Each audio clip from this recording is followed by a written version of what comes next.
forged in ambition, fed by the blood of nations. Sicily fell, then Gaul, then Britannia. Victory after victory. Glory became hunger. The eagle looked north.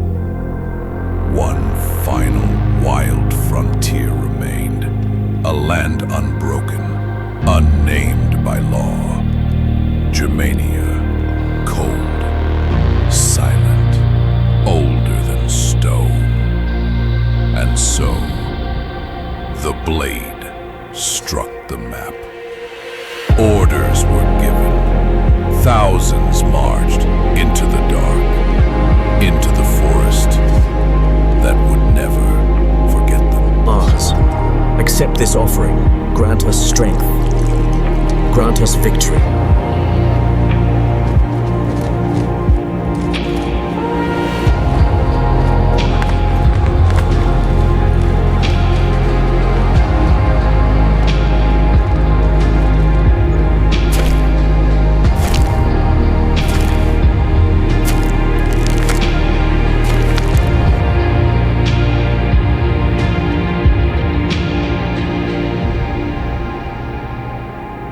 Beyond the empire's reach, the forest waited.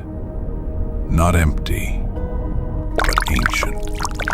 Beneath roots and stone, the old blood stirred. The people of the woods did not build monuments. They carved runes into bark. They listened to trees and spoke to storms. Warriors painted in ash, hunters with breath like fog. And among them, one who wore the armor of Rome and the heart of the wild. Arminius, torn between brotherhood and blood. The forest had not chosen him. It had claimed. The legions advanced, thousands, steel feet on sacred ground. The legions will advance at dawn. Hold the line at Teutoburg. No retreat to victory. Arminius led them. Through fog, through silence.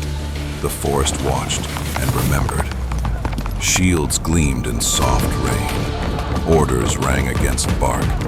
But the deeper they marched, the older the air became.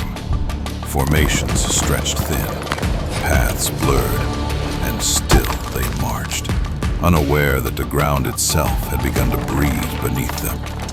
No blades clashed, no horns blew, only mist, only wind.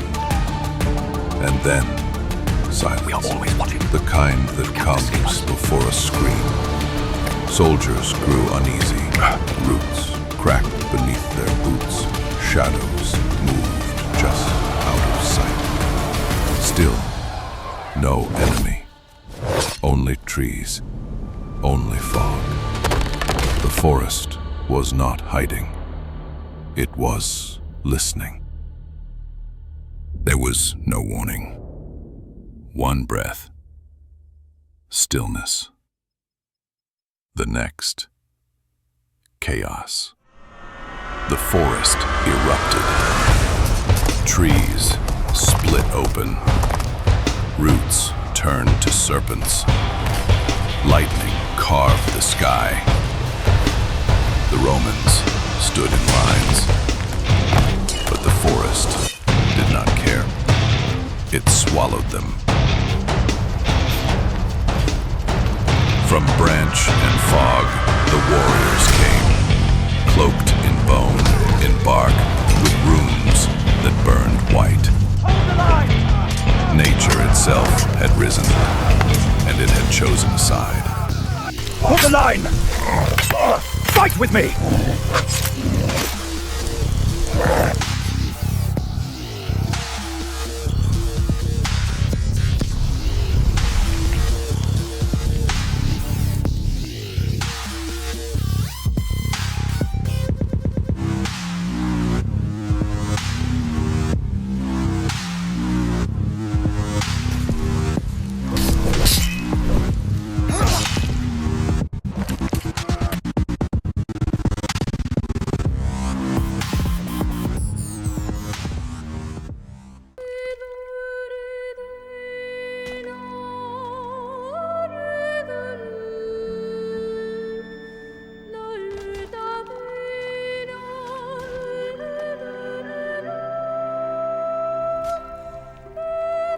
In the heart of ruin, two men remained.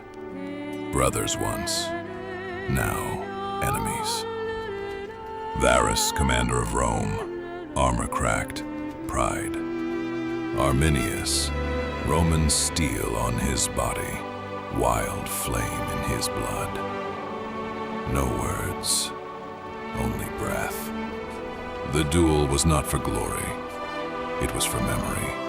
Blade met blade, fire met silence, until one stood. And from the other, the forest grew. Morning came. The fog did not lift. It drifted as if remembering. The battlefield lay still. Silver helmets, blood in the moss. The eagle, broken, lay in the mud. Rome did not return. The forest had drawn its line. And the forest breathed. No trumpets, no banners, only wind, only light. And in the clearing where a man had fallen, a white tree grew. The empire that ruled the world met the one land that would not kneel, a place of rain, roots, and silence. People who answered steel with storm and order with wildness. But it was more than victory. It was a message. From that moment forward, the Rhine was no longer just a river. It became a boundary.